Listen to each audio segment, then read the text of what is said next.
Hello friends, आज आपण बनवणार आहोत घोटलेल्या वांग्याची भाजी, जी खानदेशातील प्रसिद्ध आहे. मी इथे काही खडे मसाले घेतलेले आहे आणि शाही जिरं घेतलं आहे.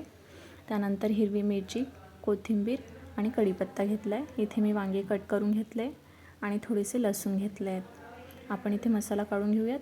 1.5 चम्मच मी लाल मिरची घेतलं आहे, किचन किंग मसाला घेतला आहे, गरम मसाला घेतलेला आहे, त्यानंतर लसण मसाला घेतलेला आहे, चवीनुसार मीठ घेतले आणि चिमूटभर हळद घेतली.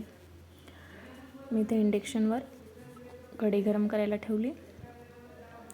3 पळी मी तेल टाकले.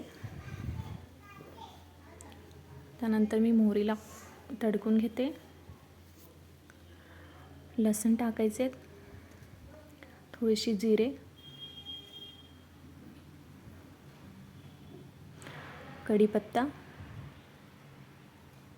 हिरवी मिरची आणि तेजपत्ता आणि आपण जे काही खडे मसाले घेतलेले आहेत ते सगळे त्यात टाकून द्यायचे आणि 2-5 मिनिटासाठी चांगलं परतून घ्यायचे आणि जे कट केलेले वांगी होती ती टाकून द्यायची.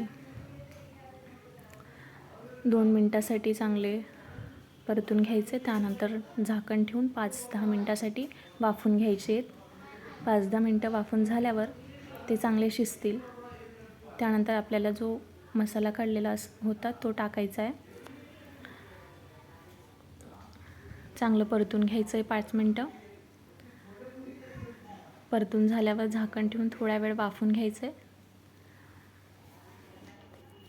त्यानंतर आपल्याला वांग्याच्या भाजीला चांगलं मॅश करून घ्यायचं आहे, म्हणजे जेणेकरून ती पातळ होईल, म्हणजे वांग्याची फोड जी आहे ती फुटेल. चांगलं बारीक केल्यानंतर त्याच्यात कोथिंबीर घालायची आहे आणि 5 मिनटं अजून वाफायला ठेवायचे. त्यानंतर आपली घोटलेली वांग्याची भाजी रेडी आहे. तुम्ही बघू शकता, एकदम छान आणि मस्त झालेली आहे.